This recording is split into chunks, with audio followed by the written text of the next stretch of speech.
Okay, early birds and those watching the replay, this is Mary, and we're going to be starting here in just a few minutes. This is our last day of our 5-day body language challenge.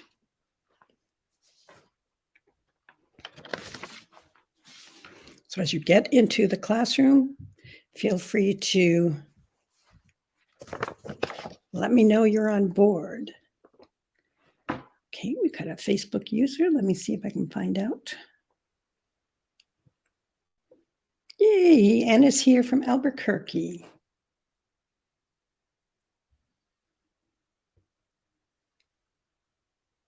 Jan Whitson. Jade is on board. I'm sorry, there's a Facebook user, but I can't tell who you are. So hello anyway. Louise from Denver. Christine is here. Excellent. And Ellen. Great. Ellen, I hope it's been worth your waiting as long as you've waited for this challenge to occur.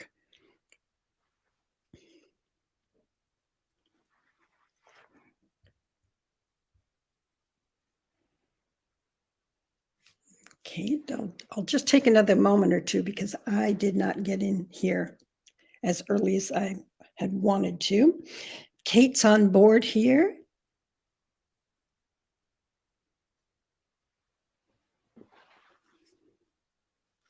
The other Kate is here from the Bay Area.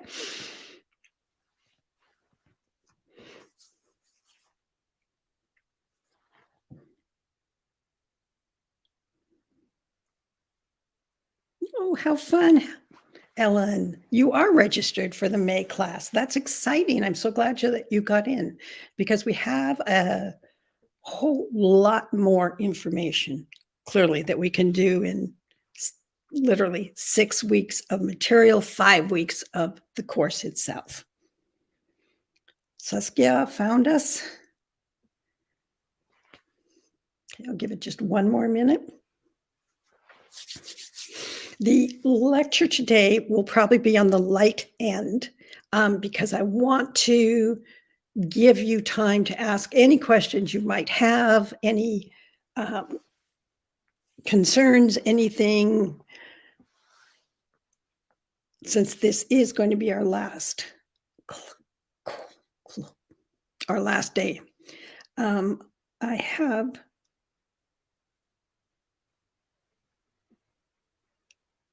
okay, Suzanne is here and Darlene from Izmir, which I'm assuming is in Turkey.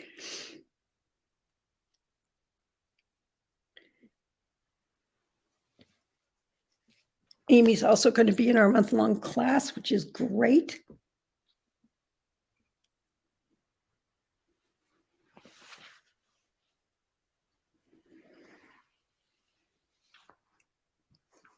Turkey's on my list of want to visit locations, Darlene. So I think it's very fun that you're there. Okay, we're going to go ahead and get going here today. And what today's lecture is going to be is about some of those differences between men and women and understanding the nonverbal communication. So reading body language can be either a lifetime of trial and error based on individual perceptions or a specific study of what sets each gender apart. So what this means is that some of this information, it's based on science, on studies. There are always going to be exceptions to it. And it is going to basically, so you can write your male characters like men and you can write your female characters like women and know why there's a difference. So that's what we're going to approach a little bit here. If you have a character, let's say is male, who works in a predominantly female environment, or in something like therapist or psychologist, etc., they may pick up a lot of without even realizing the way women approach some of these issues. And likewise, if you have a female who works in a predominantly male environment, you're going to find that they have a tendency to understand that male approach to life. And again, that's not lumping all males the same or all females the same. Saskia, I'll get back to your question in just a minute. This is why there's a difference. Because there's a difference in the development and also the process that goes on in a male brain versus a female brain. I use this simple, and I'm really simplifying this, but it gets the point across. In a male brain, it's like this. They tend to be clearer pathways that are very direct. So it's like if you're driving on highways or freeways or motorways that are the larger ones, very straightforward. And this is why a lot of other things, their speech patterns, their thought process, etc., goes this way. The female brain functions differently. And this is much more like a female brain. And this is not an editorial comment, but female brains are much more like these crisscrossing freeways or byways as opposed to highways if you're in Great Britain. They're just configured different.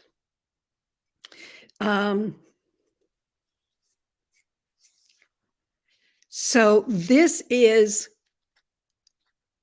what they haven't really even discovered this until the last 20, little more 30 years, because they mostly studied male brains. And the reason being is, and it's awful to say, but in war, they had more male brains to study than they had female brains. But this is why a male who has a stroke can have a very hard time relearning like speech, where a female brain, it has an easier time, not easy at all, but easier to reconfigure a new thought process or get on a different road and find a way to get back to the speech.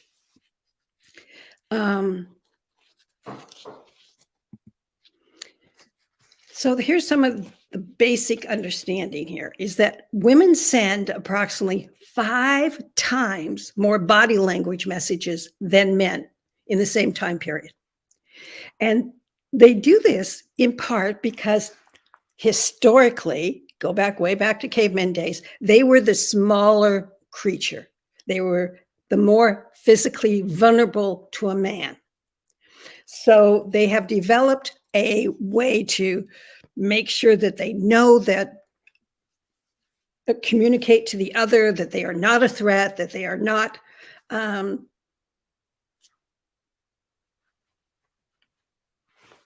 they can be an ally to the male, even to this day. The average woman also reads much more body language than the average male, with 3 exceptions. Children. Think about it. Children are so vulnerable. The younger they are constantly reading and trying to translate, what does that lips pointed downward mean? What is my caretaker happy or not happy? What's the tone of their voice? All of this plays in as a child is trying to learn how to survive in a world that has a lot of big people around them, and they don't always know who is going to protect them and watch out for them and who is not. So children have a tendency to be very good at reading body language. Strangers unable to speak the local language. And that could be when you're visiting a foreign country, when you are visiting a pocket within a country that has its own lingo, etc. So it makes you very attuned when you cannot speak and use verbal dialogue. We immediately basically send up all our antennas so that we can see what the other person is trying to communicate and also find ways to communicate to others using our hands, using our tone, using whatever tools we have to figure out how to get across what it is that we want to say.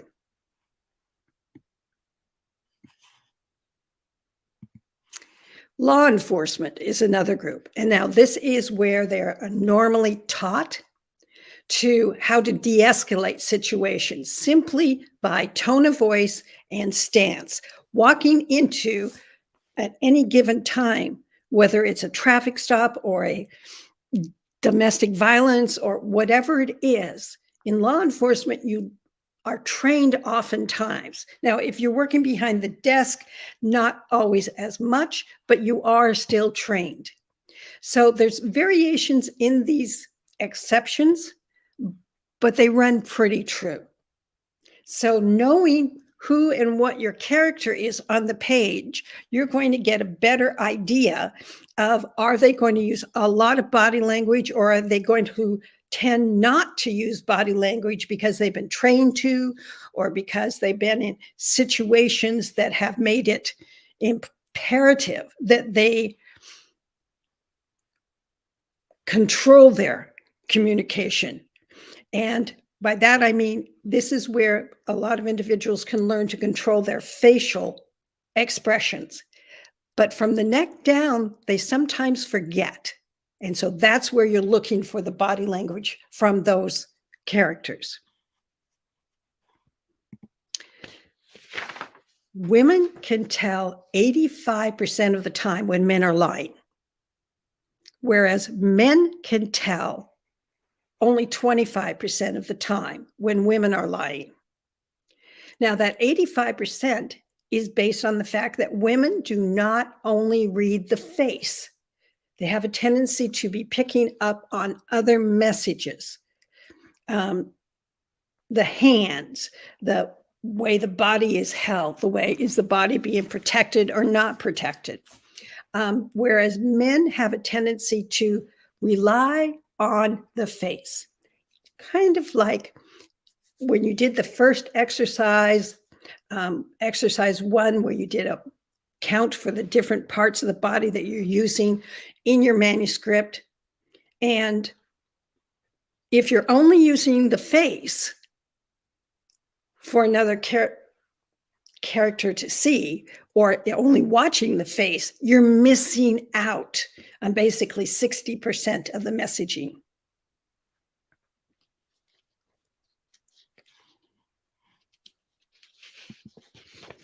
Now, here's a few more differences here between the sexes.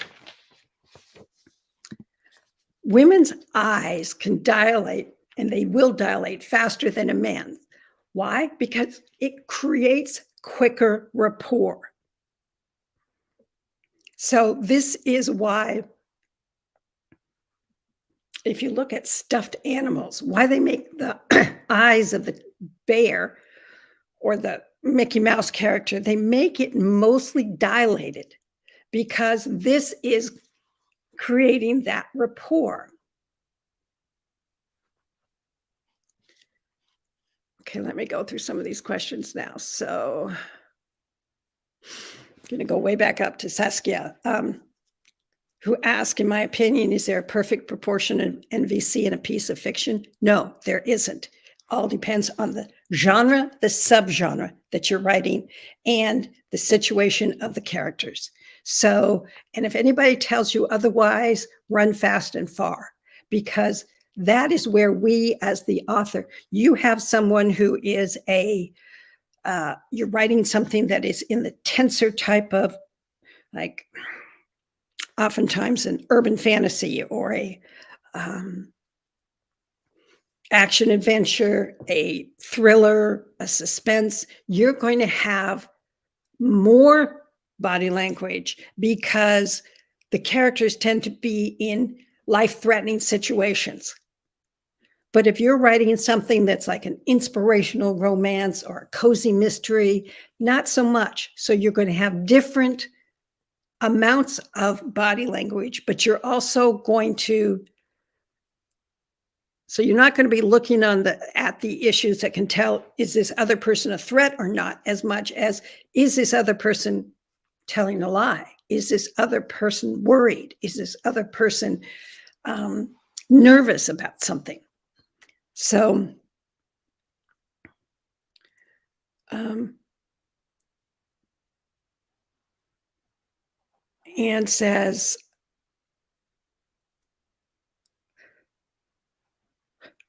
I think she couldn't find the way into this lecture, but she did find it, and she's using body language to describe. It was horrifying. My throat dried up. My eyes started watering. I thought my life was coming to an end. So you get extra points if that's what you mean, trying to get in here. And Randy, sorry to hear that you've been down with COVID, because it is no fun.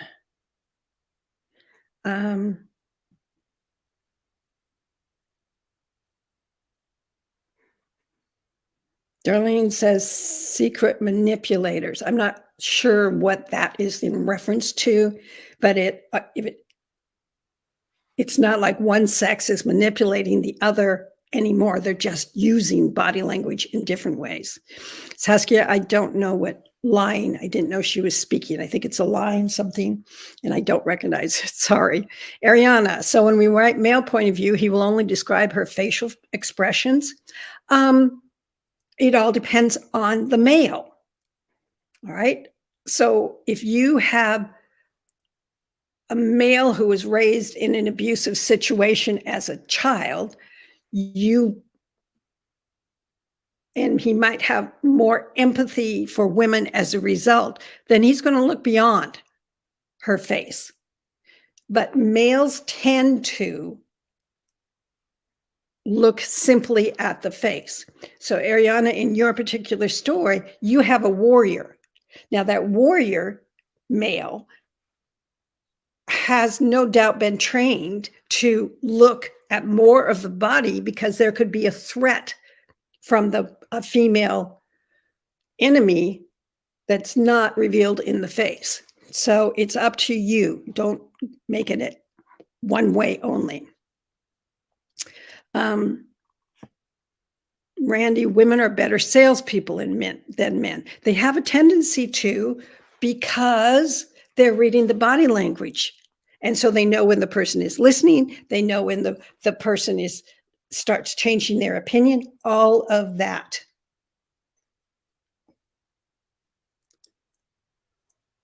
But there's also men who are more charmer archetypes that can be better sales, particularly if you're selling to a woman and she doesn't realize he's a charmer.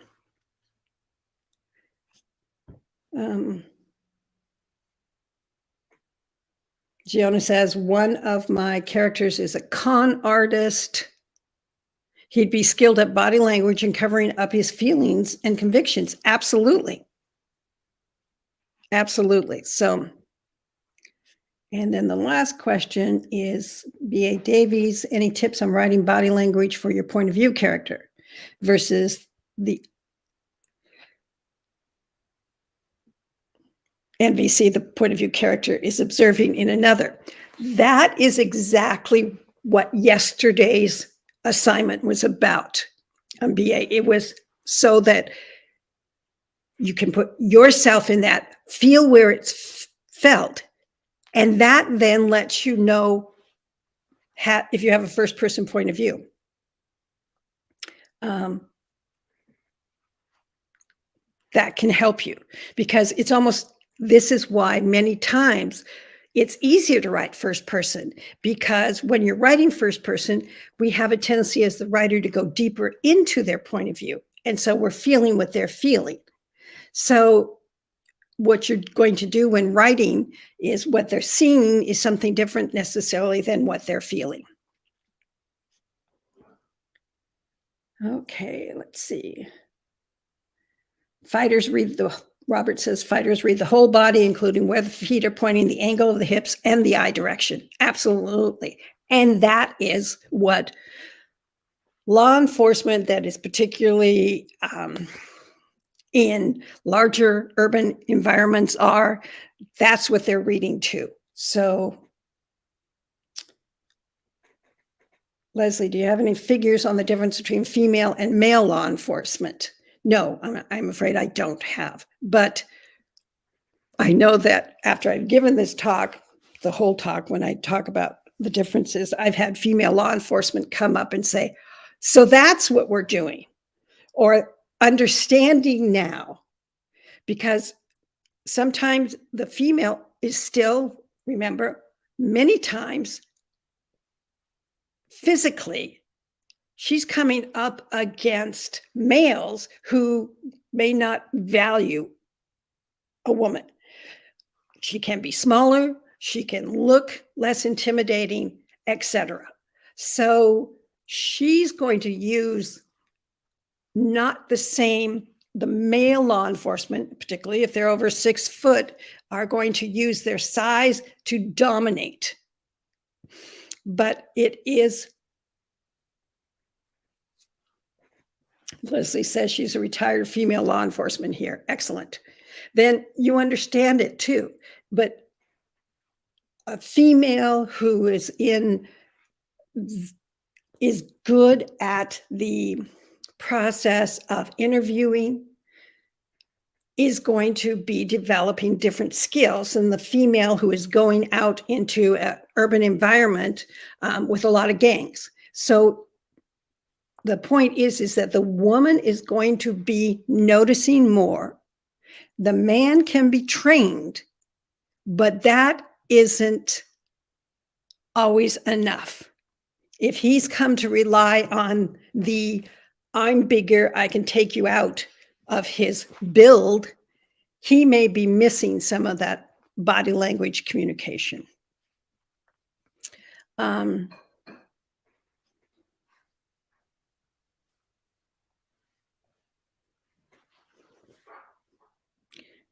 gonna, honey, can you find me? I have to use a phone so I can find everybody's name. So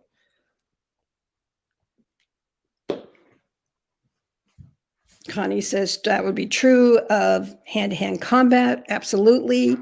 Leslie, you feel free to step in here as a retired female law enforcement here.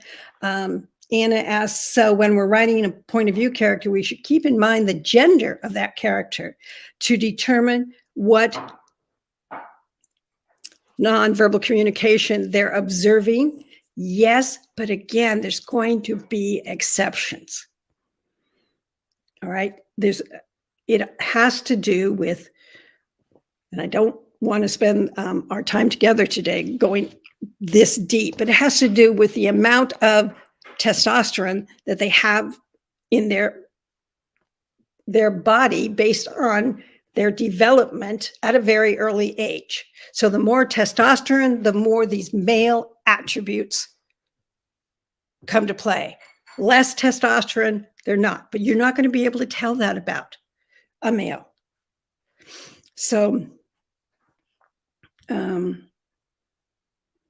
okay, so let me get back here. Again, the important things about this eyes dilating is this is why bars and pubs and a lot saloons, etc., use darker lighting. They don't make it bright. They use light because that makes the eyes dilate. So you go into a bar or a pub, and as a woman, your eyes are automatically dilating. So they automatically are saying, I'm liking what I'm seeing. When the woman isn't necessarily feeling that way, it's been manipulated around them.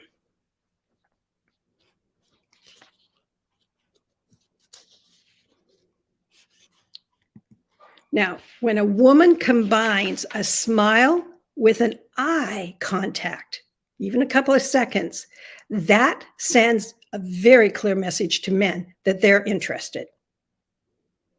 So it is that large eyes, a smile, contact, and this is saying, I'm interested. Carol asked a question, where can I find the link to sign up for the class? There's a link, Tech Guys actually posted it on the Facebook group this morning. So it should be there at the top of the page. And if not, I will make sure that we get you a copy of it. Women tend to smile far more than men in both social and business situations. Again, from a very early age, females learn a smile diffuses a lot of someone being upset or angry, or if you can't figure it out, you smile. So women learn this. Men don't. Men tend to use a partial hand-holding barrier in public when feeling insecure. So they will watch people in the public. And what often they will do is they'll fix the cufflink on their other sleeve, other shirt. That's a crossing the body protection. They might use their pulling down a sweater, a jacket. It's just a small gesture, but it's basically saying, I'm not feeling comfortable yet, and I'm using my arms as a barrier. Whereas women use an item, such as a purse, a sweater, a coat, and they'll put that in front of them. If they're sitting in the bus, they'll put that in their lap. And that's a barrier that says they're not feeling comfortable yet. This is a don't approach me because I don't want to be approached message. Men will use far fewer words during the day. Now, there's numbers for before cell phones and there's numbers for after cell phones. After cell phones, men will use about 13,000 words a day. And the reason cell phones come into play is that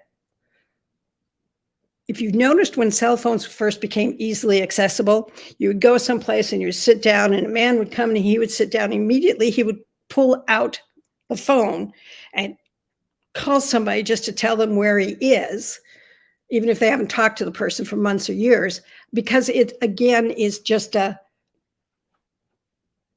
sitting there was more uncomfortable. And so they would pick up the phone and start talking to somebody. And we have trained the next generation to do that, pick up the phone or text on the phone. So it's up to 13,000 words roughly for males, but women will be communicating 20,000 plus. And this is because of the way women and men process information. So women just tend to talk more, and they talk more because of that. How do they process? Men will use silence to process. So if you're having a conversation with your husband or with your wife, and the wife wants to talk through something or has presented our middle child is doing this, what are we going to do about it? The man oftentimes will pull back physically and get quiet. Now, for a woman, that is very, it says, I've rejected you.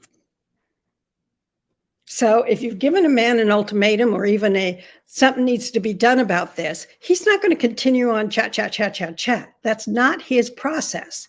His process, and this is why we make it a joke, but we also talk about, in fact, man caves. There's a reason for it. And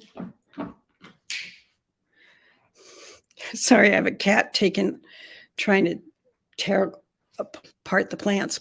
But it is simply a difference in how people process. So women tend to be verbal, men tend to not. And someone is saying,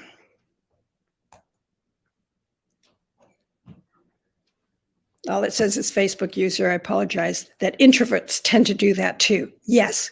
So if you have an introvert, very introverted, you're going to see that behavior too, that needing to step back to process more. Connie asked, do readers interpret these barriers as discomfort or do we describe it further? All depends, Connie, on how much discomfort you find you want the reader to understand versus just by having, because we see it all the time. Watch any James Bond movie, and the minute he comes into the Casino Royale, that's what he's doing, is he's putting his hands in front. And that is, so you can use it a little, you can use it a lot. Just by using it, set her purse and her coat in her lap.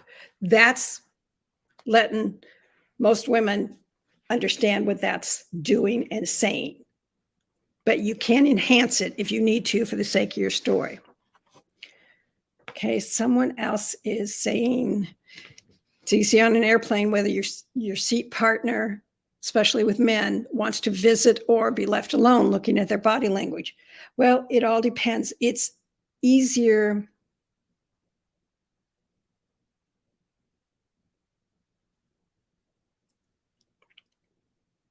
Connie, you're speaking as a woman here, that it's easier to tell, and not necessarily as a male.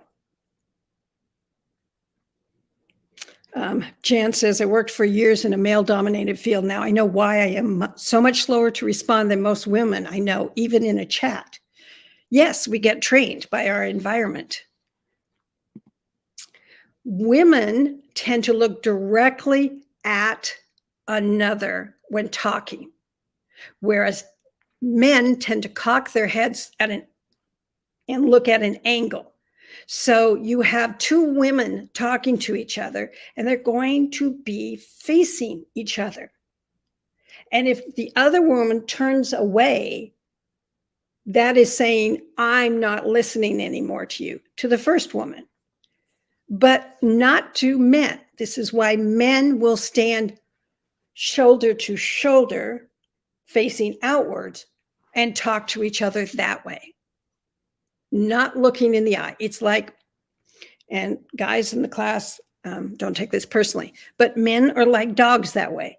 Dogs like two male dogs want to get to know one another, but not looking directly into the eyes of the other because it's an aggressive message that they're given. Sasha says body language includes the amount of space you take up too. Very definitely. And in the month-long class, we have a whole lecture devoted to that, to explain it's not just the space between two people, but it is the space that they put around themselves in a larger context. Men make more statements, whereas women phrase questions. And what this means is that look through your manuscript. If you have, men ask questions, absolutely. But if most of the men's questions are most of the men talking to other men or to a woman are questions, that means you're using female verbal patterning rather than male.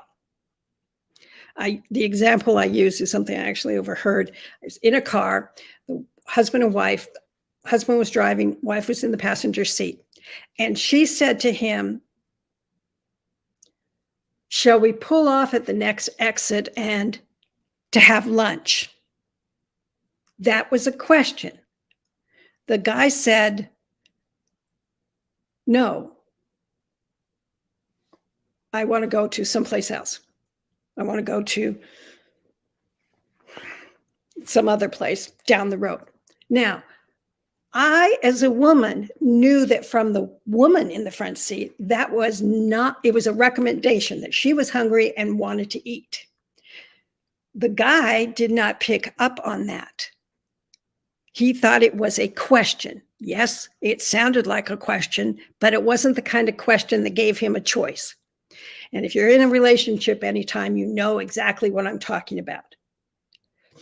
In raising boys, I would say to them, "Would you take out the garbage today?"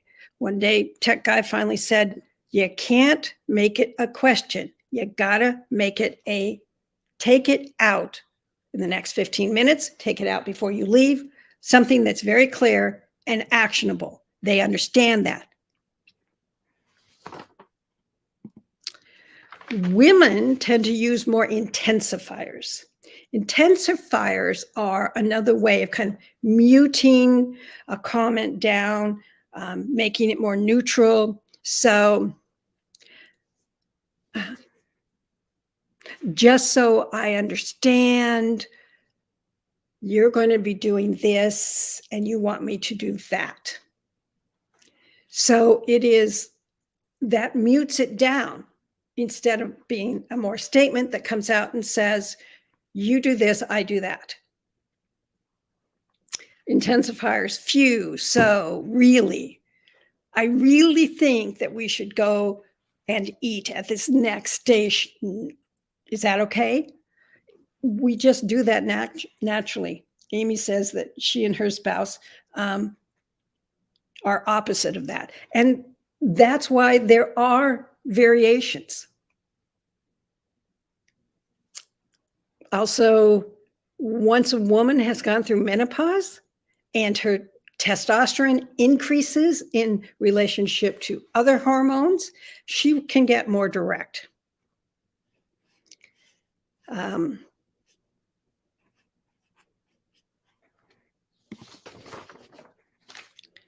The point that I want you to be aware of and keep in mind is that there can be and always are exceptions to the insights. But if you understand the baseline differences, most readers will recognize your characters are true to their sex. And I saw this, it was a male agent, and somebody read, a female read something, and she had the men describing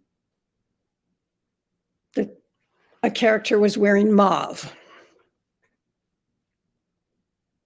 And the agent, basically put his hands up, universal nonverbal communication, stop right there, and said, most men are going to say purple or something. They're not into those nuances that women learn, that it's either turquoise as opposed to, so it's simplified. So it was supposed to be the male character, but the male character was not acting true, particularly he was in law enforcement. It was like they weren't, you could tell when the woman was writing from her point of view, not the male character's point of view.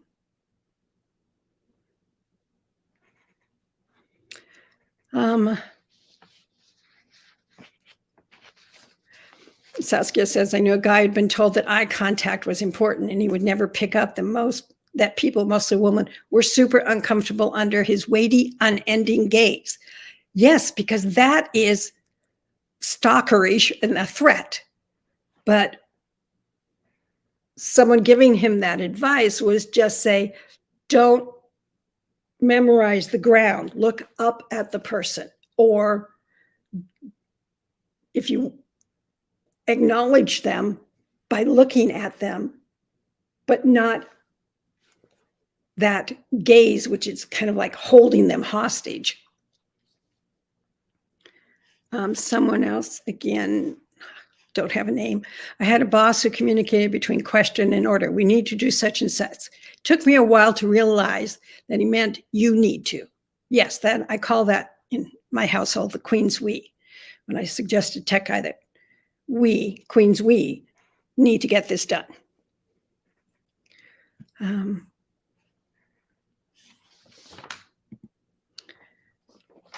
So we're a little bit over on our 30 minutes here, but it is a fascinating topic to look into because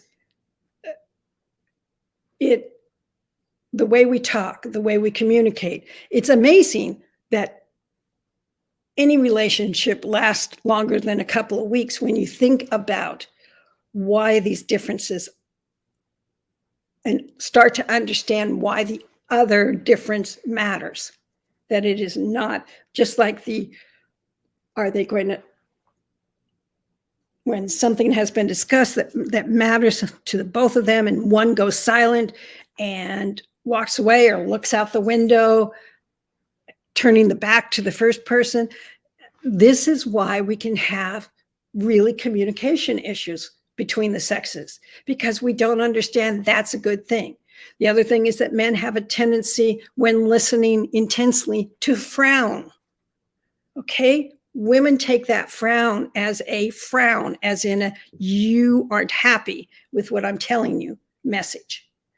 So there's a lot of really cool stuff that we can play with in on the page in our work. And this is just a hint of it. For those coming along for the month-long 6-week course, you'll get whole lectures about that differences between men and women. So I'm going to put this, Cheryl had asked about this, or Carol, about the workshop. This is the coupon code you're going to use, and this is the link that you're going to use. Tech Guy put it up, pinned it in the head of on the Facebook page. So when you go to the page, you should see this. And again, this is our time. Any questions? And someone has said, I'm looking forward to the class in May. And I apologize, I cannot see your name. And hubby's phone kicked out on me, so I can't see it there. But I'll see you in class. And again, I'm just not seeing names. So trust me, I appreciate everyone's being here, taking 5 days of their time, particularly someone like Randy, who is dealing with getting over COVID and yet is showing up. Now, I will be responding to posts in the Facebook group till about 7 p.m. West Coast time.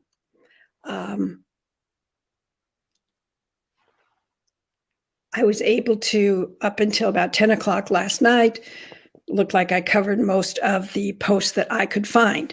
If you posted something yesterday and I did not respond, feel free to repost and double check put the hashtag first, then the letters EX for exercise, and then the number of the assignment. So it's on the top of every page that gives the assignment, but that can help me find. Otherwise, I have to go through all the posts and dig and see if I can find your post. I have managed to do that for a couple of people, but I may miss yours and I don't want to do it. Louise asked, so we have a week before the class starts. Yes. When we meet at 1 o'clock, which is Denver time, so Mountain time on Saturdays. Yes, that's noon, just like this event is. We'll be, but we won't do it before the class starts as an exception because I'm teaching another course on hooks for a group. So, but from then on, yes, we'll be having Q&A sessions during the class every Saturday at noon West Coast time.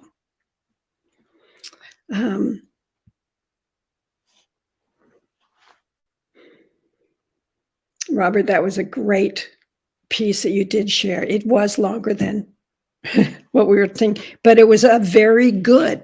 And Robert is referencing that yesterday's assignment. And I will admit, it's not an easy assignment where you close your eyes and you remember something. And what it did for Robert is set off a memory that he could feel the emotions in his body, and he wrote that up. Now, and that's what the assignment is supposed to do.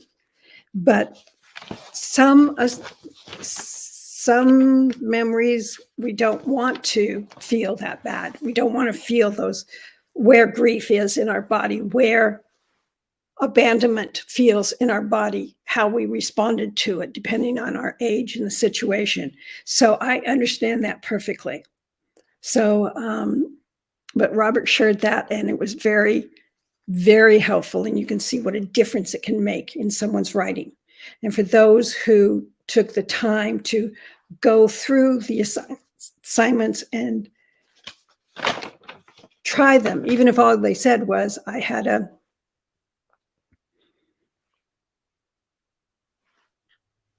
don't want to share the original situation, but here's how I wrote it first. Here's how I rewrote it. Okay, someone, and again, I don't see your name. All I just see is Facebook user who says, I had a lot of trouble finding a scene to edit that needed that kind of tapping into memories. The memories don't all have to be negative. They can be memories about happiness. They can be memories about joy. They can be memories about that. So if you're not including that kind of depth to your story, then you might be writing on a surface level. When we are in our heads, we're writing oftentimes. We're telling the reader what's happening. We're writing and assuming that they're going to know what the emotion is. So she was so happy. And then the reader's supposed to read that. And so you may be missing out on some opportunities, is all I'm saying. So any other last minute questions, either about anything we've covered in these 5 days, which was just a skim over the top, or about the upcoming workshop? Thanks, Louise, for asking about when we're meeting for those question and answer sessions.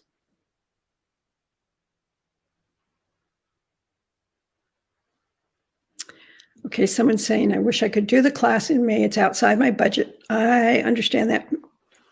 And availabilities this year. Will you have this again in 12 months or 6 months? I won't have it in 6 months, I'll guarantee that. I might have it again next year. I probably will, because most of the longer courses I do once a year. And so if you're on my newsletter list, if you sign up for my newsletter, I usually identify what's coming up, the course, etc. That's the best way to keep track of it. They can sign up anytime and take it self-paced. Tech Guy also points out you can actually sign up anytime. You can do the monthly option. You can't work in it this month, then you can do it next month. You can self-pace it. It's geared towards self-pacing. So the lectures, we don't have to be present at any particular time or place. You have the information forever. You also will be able to see my feedback to other people. I won't be able to give feedback to you during, let's say you sign up now and you can't get to July. I'm not going to be able to give you that feedback in July, but you'll see the feedback from other people in the class. So thank you all for being here. Thank you for committing to the craft of writing. I know it can come as a shock to some people to realize how much is involved in writing, but this is one of these, the body language is one of these things that, boy, it can make a difference on the page, from a story that's memorable to versus a story that's heard it, read it, very passive because there's nothing, I'm just being told the story. And as a reader, and particularly if you're going with traditional publishing, you're going to find that there are so many manuscripts that are going across editors and agents' desks that, as much as they want to read and give you the benefit of the doubt, if they do not get engaged and feel the work, they're going to pass on it because they have too many other people that understand it. So, lovely to be able to work with all of you this week. And if you need it, I'll have Tech Guy put it on in the class too. But the website to sign up for the newsletter is Mary Buckham on Writing. And when you do that,